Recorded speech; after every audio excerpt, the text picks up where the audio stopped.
It's the middle of the night in December, and a monstrous tornado is heading straight for the Mississippi River. Douglas Lewis, a crewmate aboard a tugboat in the river, receives an alert on his phone. There's a tornado heading straight for him. Stranded on the boat, he does the only thing he can do and begins to video the dark mass approaching him. Soon, he runs to the bottom floor before the boat is swallowed by the winds. December has arrived in the United States. In Monette, Arkansas, the temperature peaks at a chilly 45 degrees Fahrenheit, suggesting a typical winter season in the upcoming days. But this is far from what weather forecasters see. Meteorologists at the Storm Prediction Center have noted an unusual characteristic in the atmosphere. The temperature was expected to be unusually warm in the coming days. Moist air, combined with strong winds through levels of the atmosphere, allows for possible thunderstorms throughout the Mid-South on December 10th. As the day draws closer, forecasters begin to get a clearer picture from weather models of what is about to unfold, and it's incredibly strange. What they're now seeing is a weather pattern that could potentially become a tornado outbreak, and so they begin to issue warnings for the public. But for many in the area, there are few signs that anything is about to happen. It just seemed like an unusually warm day was approaching. December 10th. It wasn't until the sun had begun to set that the first storm forms. Developing over Little Rock, Arkansas at 4 p.m. It needs time to organize. The elongated structure signals that it's ready to spin and become a supercell, and it continues to build its strength until it's ready to unleash its fury.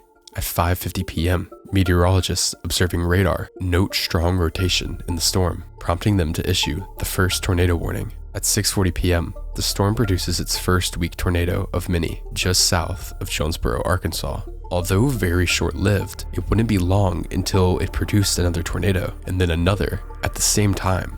These twin tornadoes were unfortunately not the most prolific thing the storm would come up with. A couple dozen miles to the northeast where the storm was moving, environmental conditions such as CAPE, or the available energy in the atmosphere, in the shear, or the spin in the atmosphere, was conducive for extreme tornadoes, and this is right where the supercell was going.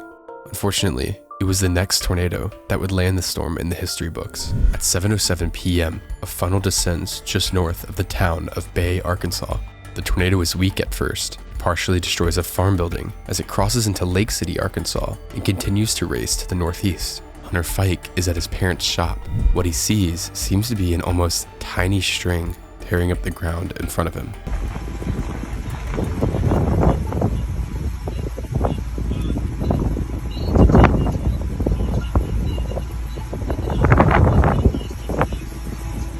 Nearby, Josh Taylor continues where Hunter left off.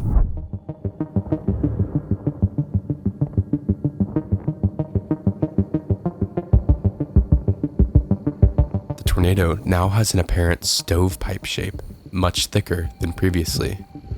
Oh, there's definitely a tornado on the ground. It's definitely on the ground. Oh yeah, it's big. Only a couple minutes after Hunter's video was shot, the tornado clearly has a lot of energy and it's growing rapidly. Yeah, there's no doubt. Oh yeah.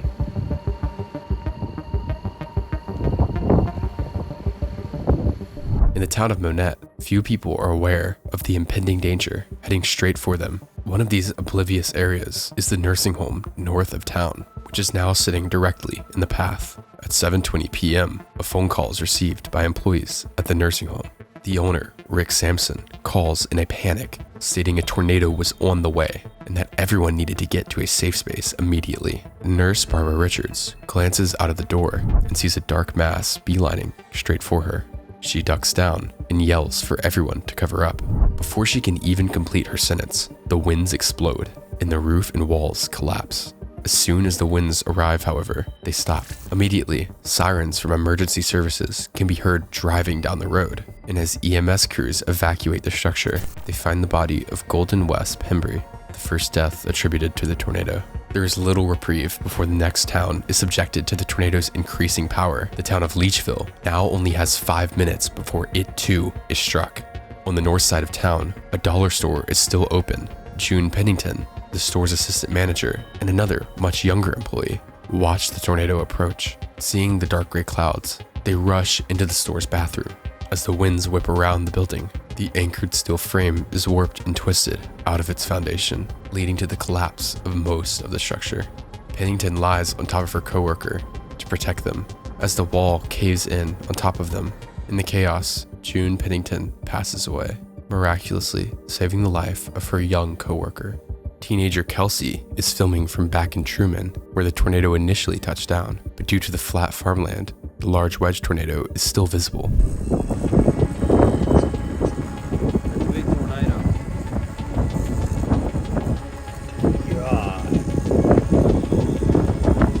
Near the dollar store, several other warehouses and residential homes suffer extreme damage, with some well-built structures flattened. One of the warehouses is a large cotton gin. As the vortex crosses over, thousands of pounds of cotton bales are shredded, a relatively strange sight. The tornado is clearly still intensifying. It's now crossing the Arkansas-Missouri border, and more towns are in the firing line, with the tornado heading straight toward the town of Hornersville. Lines of trees now are shredded by the winds. They lose their bark and their branches until they're basically reduced to not much more than large toothpicks. This tree damage is unbelievably violent. Fortunately, the storm sweeps just south of Hornersville, sparing many homes and lives from destruction, but other people wouldn't be as lucky. Storm chaser Max Olson is now approaching from the north, taking note of the very strong radar signature now present on the tornado. Taking exit 14 to the east, he sees the beast in the distance, now approaching the town of Braggadocio. I've been able to see something there. It's insane positive CGs. Based on the radar trajectory at that time, it looked like the tornado was probably going to go pretty much right to where I was at or just a little bit north, and I was just straining my eyes on the horizon as CGs were just raining down around me. And then finally there was this moment where I saw this giant power flash. Oh, what was that? Oh, I think I see it. Yep, that's it. Power flash just observed.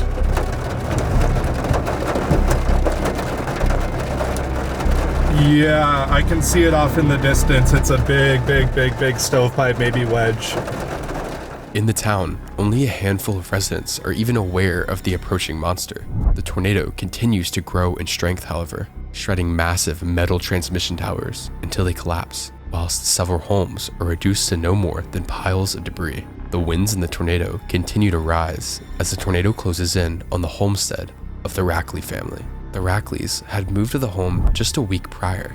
Mom, Megan, a teacher, identified the safest possible place in the home, the center bathroom with no windows. While watching the news, they decided to heed the tornado warning and went into their safe place. The storm is 15 minutes away, and the family poses for a photo. The close-knit siblings, Aniston, age 9, Ava Lynn, 7, and Lainey, only 3, smile. Aniston clutches her favorite baby doll as she lies in the bathtub. Everything the family was doing was correct, but unfortunately, this is not always enough. The dad, Trey Rackley, begins to hear the sound of winds accelerating around the home. Loud banging begins to echo as debris spews across the home from the neighboring towns. Soon, the banging turns to screeching as metal and wood is ripped and shredded. The tornado is about to make a direct hit on the Rackley family home. Max Olson is still watching the beast draw closer.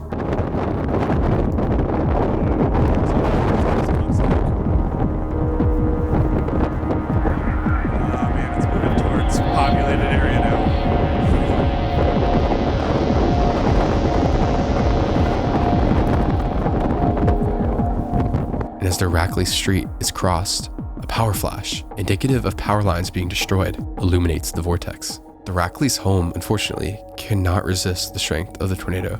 The home is shredded by the winds and then swept down to its bare foundation. Debris is granulated and tossed across open fields nearby. The Rackleys are launched along with the debris into a nearby field.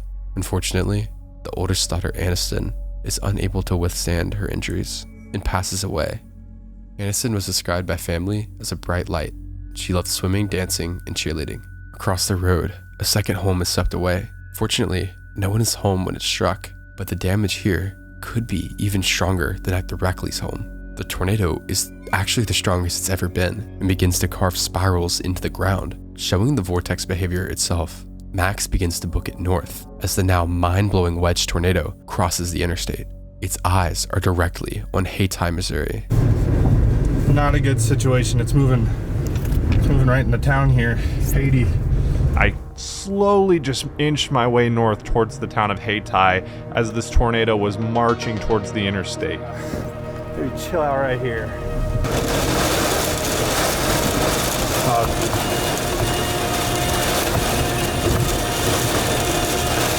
That guy needs to not go any further forward. All right, it's crossing in front of me. Yes, I know. All right, it's crossing in front of me.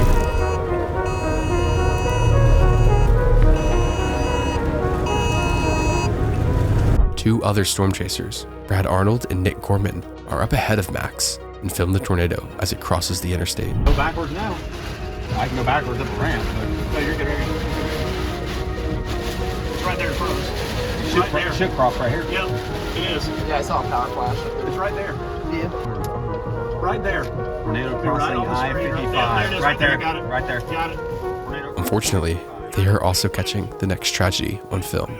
Just to the east, truck driver George Martin is unknowingly driving into the path of the tornado as the winds begin to sweep across Interstate 55. Martin's truck is swept off the road, critically injuring him. He would die a week later. Only a couple miles to the east, neither 28-year-old Mark Travis nor his girlfriend Leanne know that they are driving directly into the path of the tornado. As they drive down Highway 84, the heavy rain and darkness completely obscures the tornado from view, meaning they are only alerted to the danger when violent winds suddenly sweep across the road. A utility pole is suddenly thrown down in front of them, leaving no time to slow down, resulting in a high-speed collision. In the crash, Leanne is extremely injured, and Mark is unfortunately fatally injured. Max, now crossing the tornado's path, comes face to face with the reality of what's happening as he finds multiple semi-trucks flipped with several injuries. Another semi. Oh,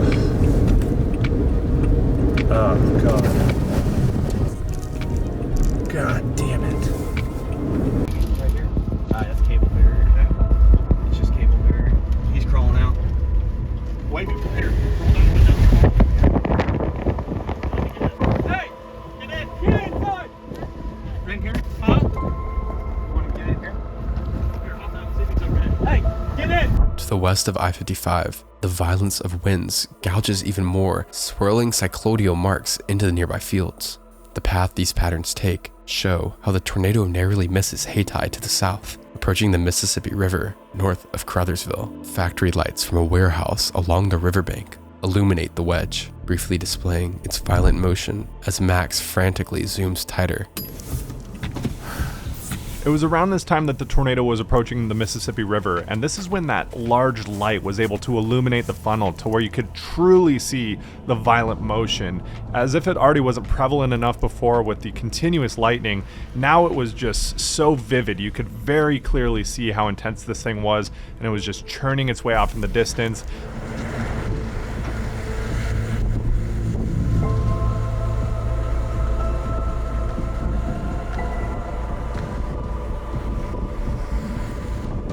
Melissa Copeland and her husband see the tornado in the distance from across the river and begin a Facebook Live to alert neighbors and family of what they're seeing in the distance. He said it's going north. I don't know if y'all can see that on video, but we were heading back home from being at someone's house for shelter, and we seen the tornado. There was a bunch of people parked at the overpass, and then there was another funnel cloud forming as well. This is towards Crothersville around Great River Road. There's another one. I don't know if y'all can see this or not when the lightning strikes. The tornado is still obscenely violent. Douglas Lewis, a crewmate aboard a tugboat on the Mississippi, notices a dark mass approaching. Simultaneously, the emergency alert system blares that a tornado emergency, the rarest tornado warning possible, has been issued, and those in the path need to take immediate shelter. However, there is virtually no shelter on a boat stranded in the Mississippi River. With no other option, Douglas just films the wall of death approaching them. It's supposed to cross the river right here where we're at. I think that's it.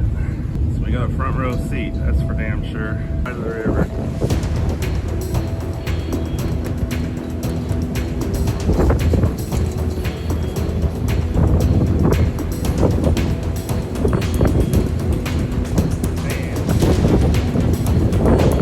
As it draws closer, he ducks below deck with the rest of his crewmates.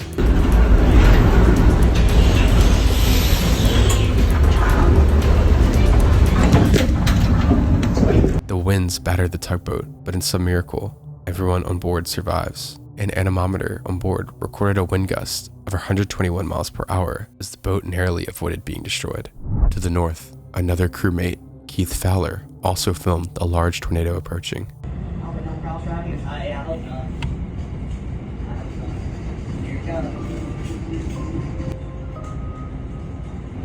Oh. To the south, a different tugboat is capturing something else because the tornado is so close. The boat's onboard radar, typically used for navigation, is actually scanning the tornado's funnel. The radar scan shows an incredible spiral of rain circling the vortex, with a defined eye at the center. This is the exact moment the tornado is now crossing into Tennessee, officially making the tornado a tri-state tornado, one of only a few tornadoes to ever achieve this feat in recorded history. The tornado crosses the meandering river, jumping between Missouri and Tennessee until it makes landfall on the Tennessee side of the river after 8 whole miles of travel, beelining straight for the south edge of Campbell's Point, a town south of Tiptonville. Another disaster is coming into fruition. The tornado scrapes the south edge of town, with its wind field ripping roofs and injuring multiple people. But for the people staying at the large Blue Ridge hunting resort, the tornado does anything but scrape it. Jamie Antonio Hall, brother-in-law Steve Gunn, and Steve's son Grayson are in a group of 8 people who have traveled from Florida to the resort for a duck hunting trip. As night arrives, the 3 of them return to the top floor of their hotel to get some sleep. The rest of the family goes to stay in the resort's clubhouse. But as the tornado approaches, those in the clubhouse are able to rush into a bathroom stall in the bottom floor. As the tornado sweeps through the resort, the clubhouse is demolished, with only the bathroom stall that the 5 people are sheltering in standing. At the resort, the 3 men are oblivious to the danger until they're awoken by the sound of the roof giving way. In just seconds, the hotel is gutted, whilst nearby trees are debarked and reduced to stubs. The cabin that Jamie, Steve, and Grayson are in feels the worst of the impact. The entire top story is shredded away. All 3 men would be found deceased in the rubble. The tornado is now growing smaller, but that doesn't stop the now record-breaking path length. It crosses the Blue Basin Lake into Samsburg. On the south side of town, many poorly constructed homes collapse, with some reduced to nothing. In one home, 72-year-old Danny Inman Sr. does not make it as his home collapses onto him. The tornado moves into the heart of Samsburg, where the fire department is struck. A group of firefighters are pinned under debris as the structure collapses around them, rendering them unable to respond to victims in Samsburg and in the Blue Ridge Resort. The police department and City Hall are also severely damaged, along with 25% of all buildings in the town. Miraculously, no one else dies in town. Barely 2 miles after the tornado exited Samsburg, the tornado suddenly weakens and dies. The monster is done, but the impacts are not. While somehow narrowly missing the center of over 7 communities, 9 lives had been lost and hundreds of structures had been destroyed. Being the lesser-known sibling of the subsequent Mayfield tornado, many of the homes and people affected by the tornado never got the attention or aid that they really needed, even though the intensity and the duration of the tornado was mind-blowing. This is the case with many of the other tornadoes during the December 10th, 2021 tornado outbreak, highlighting the importance to not forget the victims in towns that aren't in the limelight. Donation links will be provided in the description. If you enjoy this video, make sure to subscribe.